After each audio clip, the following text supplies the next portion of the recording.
The next response we got, I say we, it's me. So the next response we had to my appeal for questions was this one. I already asked my questions.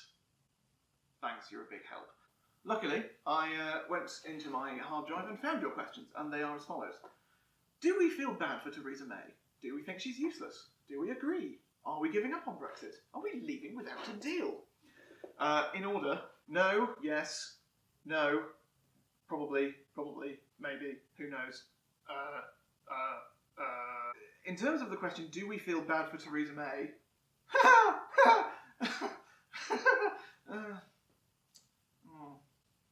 I fear you may, at this point, already have some suspicions about whether or not I have any sympathy left for Theresa May. I did at various points. I really did. She came into the position that they all wanted, which is Prime Minister, but at a time when it was the most poisonous of poison chalices. She suddenly had to contend with all these undeliverable promises. Britain being a global power, 350 million for the NHS. What happened to that? And also the fact that there were two competing Leave campaigns. There was Vote Leave and there was Leave.EU. And these guys had not necessarily contradictory promises, but certainly promises that weren't necessarily internally consistent, shall we say. Nigel Farage, of course, you remember, was challenged on the morning after the vote, saying, I don't know where this promise of 350 million came from, and I certainly wouldn't have made that promise. I'm still working on my Nigel Farage. When Theresa May came in, she had to rationalise and reconcile, and then deliver, somehow, all of these promises. It would have been difficult not to have some sympathy for her at the time.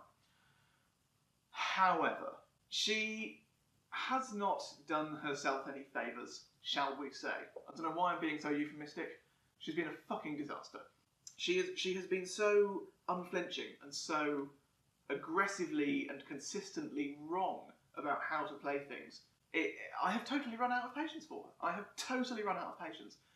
At this point, we are, 65 days? I'm not going to do the maths right now. 65 days-ish, 9.5 weeks from Brexit Day. And we have no idea what's going to happen next. We have absolutely no idea where we're going to go next. But as I say, her main concern is keeping the Conservative Party intact, presumably even as Rome burns around her. It's easy to run out of patience for someone in her position, from late-night addresses in front of Number 10 to say nothing has changed, to making statements in the Commons to say nothing has changed. It is infuriating. And, of course, while the rest of us have been watching, a lot has, funnily enough, changed. If I may take a moment from May bashing and move over to my other favourite sport, which is Corbyn bashing. Oh, it's good to be a centrist. To my mind, the incompetence and the malice of Theresa May have been matched only by the incompetence and perceptible indifference of the leader of the opposition. We're no closer to really knowing what Labour's policy is. You can blather on all you like about Labour's promises to seek a referendum or other options if they fail to get a general election, or the 6 tests, which in their totality would amount to being in but not really having a say over any of the rules, or European citizenship, or membership of the European Parliament. None of this is really clear, and there's such doublespeak from the entire Labour front bench that my ire is divided equally between both sides of the House. If it is the case that we get the politicians we deserve, then may God have mercy on our souls.